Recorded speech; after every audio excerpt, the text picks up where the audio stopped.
Hi, my name is Devin Bagby. The title of my presentation is Sexism in Sport, a review of social media comments. And this is a study that I have conducted with the help of Dr. Megan Hallbrook over the course of the last year. So just to introduce my topic, so today's sport is an environment in which female athletes and women who work in sport-related fields face sexism in many ways. And the presence and prevalence of the media allows for the socialization of these sexist behaviors and beliefs. So modern media acts as a magnifying glass on these athletes. It also allows for everyone to contribute to the conversation surrounding sport. So if these messages and conversations are largely sexist, then these beliefs and ideas will be socialized into the public. Social media has become increasingly common amongst individuals of all ages. 65% of adults in the US now use social media, with 90% of young adults using social media. Due to the increase in usage over the last decade, it has become increasingly likely that popular views and values will be transferred to members of society through information, humor, and advertising.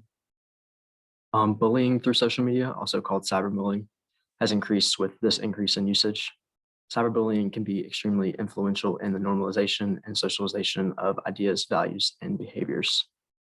Additionally, it's important to know that a large percentage of women use social media than men. Therefore, if the negative messages that are being expressed are sexist messages, then the majority of social media users, being women, are being oppressed.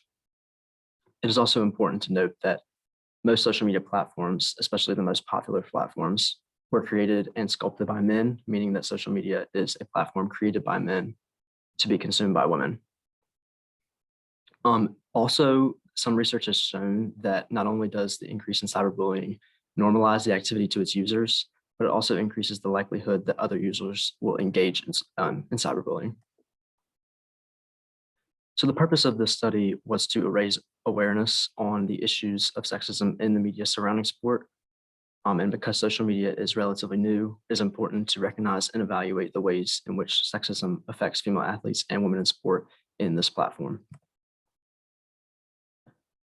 So the methods that were used for this study, a textual analysis was used to examine the comment section of multiple posts that fit the given criterion on Instagram.com. So a textual analysis is a method used to determine underlying themes within a specific text.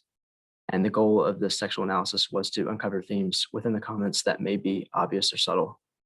And the criterion of the posts were that it just had to pertain to women in any way, whether it's female athletes or women working in sport or just women portrayed on the pages. The posts were taken from the accounts of ESPN, SportsCenter, and Bleacher Report, and that's because these are like the most popular sport media platforms. And the top 10 comments sorted by likes were examined and determined to be containing overt or covert sexism.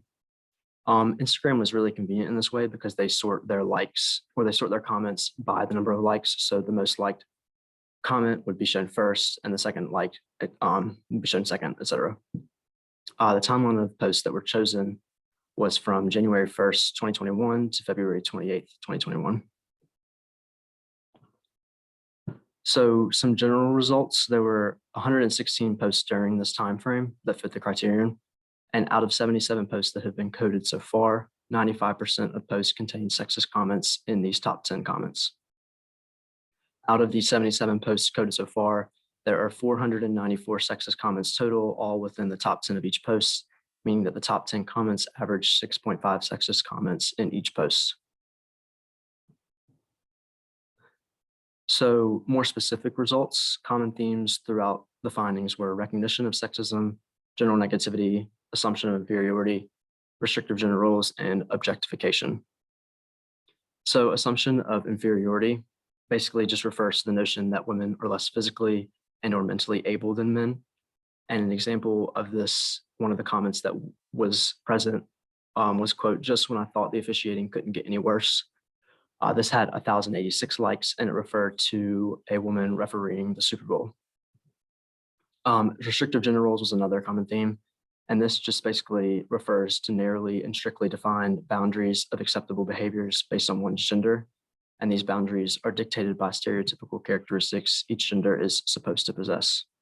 An example of a comment that was found in the results is, quote, "But can they make me a good turkey bacon club?" which had 1,945 likes. Another common theme was objectification. And this basically is just the act of reducing a woman to her body or body parts with the misperception that her body or body parts are capable of representing the woman as a whole. And an example of this in the comments that we found was, quote, "Dang, she got a wagon," and that had 17,746 likes, which was one of the most liked comments that we saw. Another common theme was recognition of sexism. This is basically just like pointing out sexism, the nature of the comments, whether they were going to be sexist, or if, like this comment shows, quote, "Comment section going to have a field day," that it can even be entertaining to see. Another common theme was general negativity. And it was basically, they weren't sexist in these other ways, but it just kind of showed a discontent for the posts that may not be classified as sexism. So like, for example, quote, "Never understood why this went viral," or "Still lost though." And you can see in this graphic just a screenshot of the comment section on one of the posts, just kind of one displaying the way in which the comments are displayed by likes, and also the sexist nature of a lot of the posts we saw. Oh, another thing, I think it's important to mention that a lot of comments are kind of display microaggressions, which are an indirect bias that does not always carry the intention of being sexist, but often carry sexist themes. So there were many comments that refer to female athletes as girls, and this is an example of a microaggression in terms of the theme assumption of inferiority, because using girl as an identifier reduces a female athlete's identity to being a girl instead of an athlete. And while this may seem like weird, like just referring to them as girls when they are, it's just another way to impose the sexist nature on to women. So just assuming inferiority.